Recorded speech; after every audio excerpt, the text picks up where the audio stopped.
Tonight, SGA senators begin the fall semester with some new legislation. Plus, how students are getting involved and giving back to the local community. Stay tuned for TrojanVision Nightly News starts now. From the High Definition Digital Production Center on the Troy campus, with news from Troy University locations around the world, this is Troy TrojanVision Nightly News. Hello and welcome to Troy TrojanVision Nightly News for August 28, 2013. I am Caitlin Crow. And I'm Judson Garner. Thanks for joining us this evening. Well, Troy University's Student Government Association is now in full motion for the fall semester, and last night its senators passed a resolution to place prayer at the top of its weekly agenda. Therefore, be it resolved that every meeting the 2013-2014 SGA Senate shall say a prayer in the order of business. All in favor, please say aye. Aye. All opposed? It's been a chair, the ayes have it. The Student Government Association will now begin its weekly meetings with a prayer. Now, this is a common practice at many Troy University events, but why change the rules from optional to mandatory? Well, now, every year the SGA Senate votes to have a prayer in the meeting. Its president says although a prayer will be in the Senate meeting agenda, senators can choose to participate or to not pray. I haven't asked my senators specifically what their faith is because I don't think that's appropriate to do. I think that we're a free nation, and in this nation you have the ability to worship who you believe in and how you feel. The SGA Senate put this bill on docket last week, and it passed Tuesday night with no opposition. The student population at Troy is diverse. Students come from around the world to call its campus home. Farrell says that this prayer is more ceremonial and will be designed to accommodate all of Troy students. And as the SGA, I support what the senators have decided, but I think it's also important to remember that this wasn't a political stance or a religious stance for a specific religion. It's just a universal prayer per se.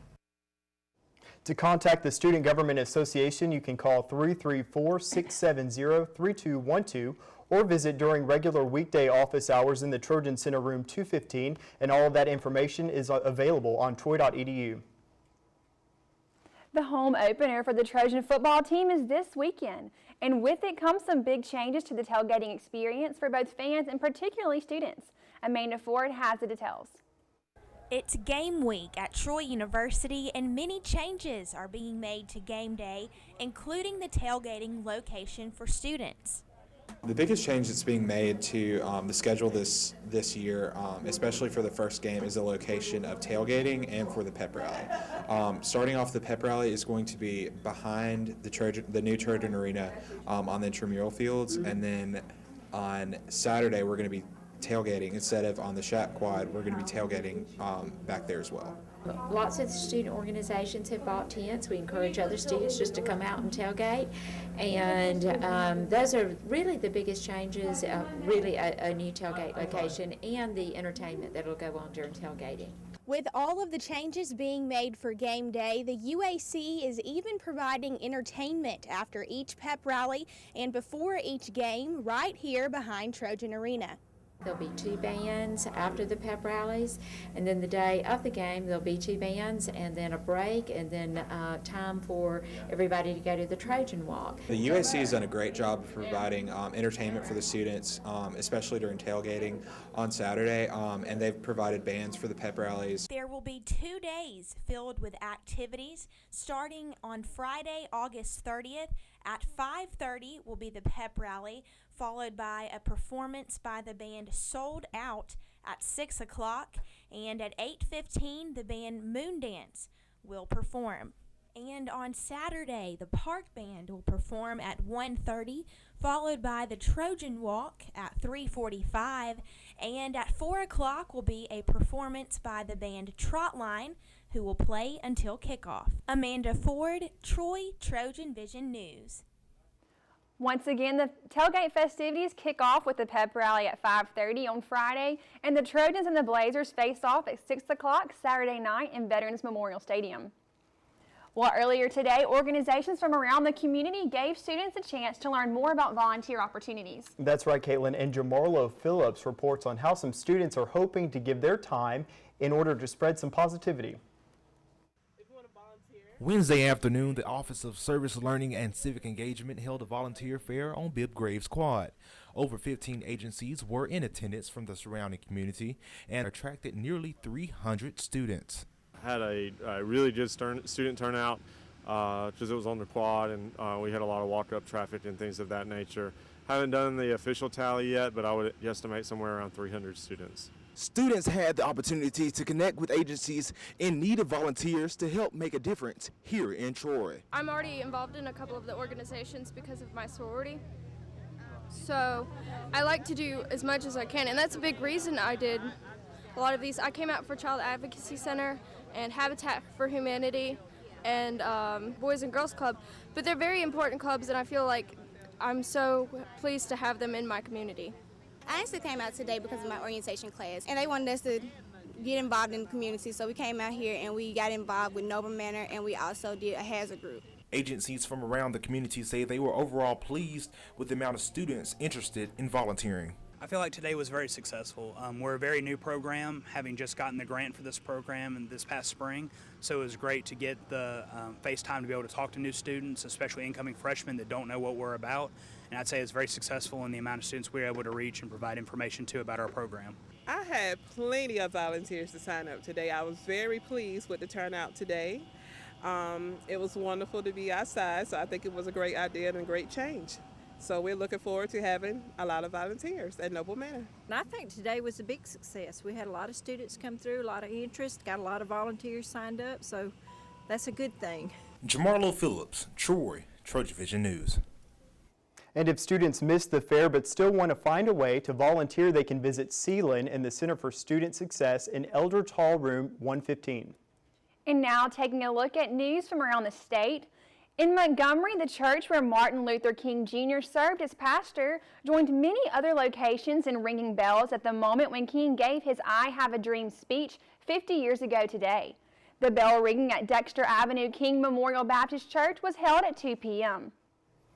In Phoenix City, authorities say a suspect in the slaying of a Fort Benning soldier told them he committed the crime while under the influence of voodoo.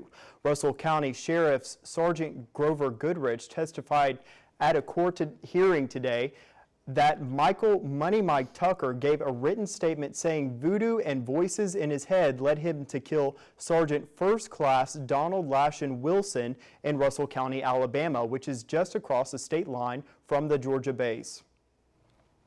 Also coming out of Montgomery, a dozen men indicted in a multi-state dogfighting investigation say they are not guilty.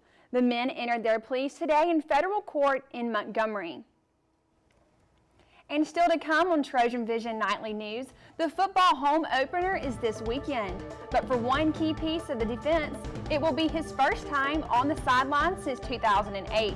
Danielle Percival will have that and more ahead in sports. Thank you, Caitlin. And now Danielle Percival joins us for a look at sports. So Danielle, so many people around here are excited for the start of college football season, which is coming up pretty soon. That's right, Judson. It is coming up this weekend. Of course, in the South, football is king. Everyone very excited about the upcoming season, so let's take a look ahead. College football officially begins tomorrow night, but the countdown for the Trojans is still at 3 days. But for one key piece of the Trojan defense, it's been longer than a 9-month hiatus from football. Wayne Bolt is back on the Trojan sidelines as the defensive coordinator, but the last time he was coaching was in 2008 at Iowa State. Bolt is a 35-year coaching veteran, and on Saturday, he'll be taking on a team that he was once very familiar with. Bolt was on staff as the defensive coordinator at UAB from 2003 to 2005. Now he's back at Troy, where he was known for his deadbolt defenses of the past, and he's more than ready to get back into the game. Since I've been at Auburn in the last, years, not been able, not on the field coaching, and I've it's been renewed life for me, and my wife Linda. It's we've got a great group of kids, and just getting back into teaching mode and all the things that you do to put together, a package to present. Kickoff for the game is 6 p.m. Saturday night, and for the first time since 2007, there will be post-game fireworks. The show that was planned for the 4th of July, but then rained out, will now be seen after the game against the Blazers and in joint celebration of Labor Day weekend. And this weekend is full of home openers, with the soccer team kicking off their home schedule on Friday. The team began the season and fall athletics last weekend, going 1-1 to start the year. The team has already been busy prior to the season, beginning with the start of Project 19, their efforts to raise money and awareness of Hodgkin's lymphoma after teammate Kaylani DeConk was diagnosed this summer.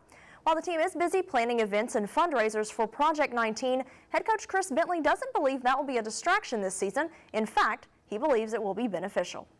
I think it can be a distraction if we make it that way, but I actually think it's something to make things more real for everyone. I think if we can sit down and just relax a little bit and recognize that there's things other than soccer out there, a lot of times it takes the pressure off of really going out to compete and they can enjoy themselves playing. So for me, I think that's something that all of us can take a deep breath and realize that we're doing a lot of things. It's not just about soccer. The team will be back in action on Friday at home, taking on Louisiana Tech. The Trojans will kick off at 3 p.m. at the Troy Soccer Complex. And after the soccer match, fans have the opportunity to head around to the cross-country course and see the first meet of the season. The challenge for the Trojans this season will be working with a team that is 80% freshmen. Let's put that in a little perspective, looking at some other sports. In football, imagine putting 9 freshmen out on offense. Baseball, 7 freshmen in the field and at the plate. And what about basketball? 4 of 5 players having never played a second collegiately. Doesn't sound so easy, but according to head coach Jeff Jenkins, his freshmen have been putting in the work necessary to make 2013 a successful year. Well, we've been here for 3 weeks, and the transformation that has occurred is something that you couldn't predict. In 3 weeks' time, those freshmen have become a lot more mature, and they kind of had to. They know they have to step up because they're filling roles that are normally filled by college sophomores, juniors, and seniors rather than freshmen. But they've done a great job, and I'm looking for them, and I'm putting a lot of pressure on them to make us successful as a team. The Trojan Invitational will begin Friday afternoon with the women's 3K at 6:15 and the men's 5K running at 6:45. So Judson, Caitlin, it's going to be a very busy weekend this weekend on Troy's campus with all fall athletics starting to get rolling really, and this weekend just a jam-packed weekend. Hopefully there'll be lots of fans out there in support of every team that's going to be in action on campus. And students have a reason to go out and support now because of the new affinity program. That's right. So, students do have the opportunity to get a lot of points this week and be a great head start. Yeah, or more of a reason, I should say. There you go. Yeah. All right, thanks a lot, Danielle.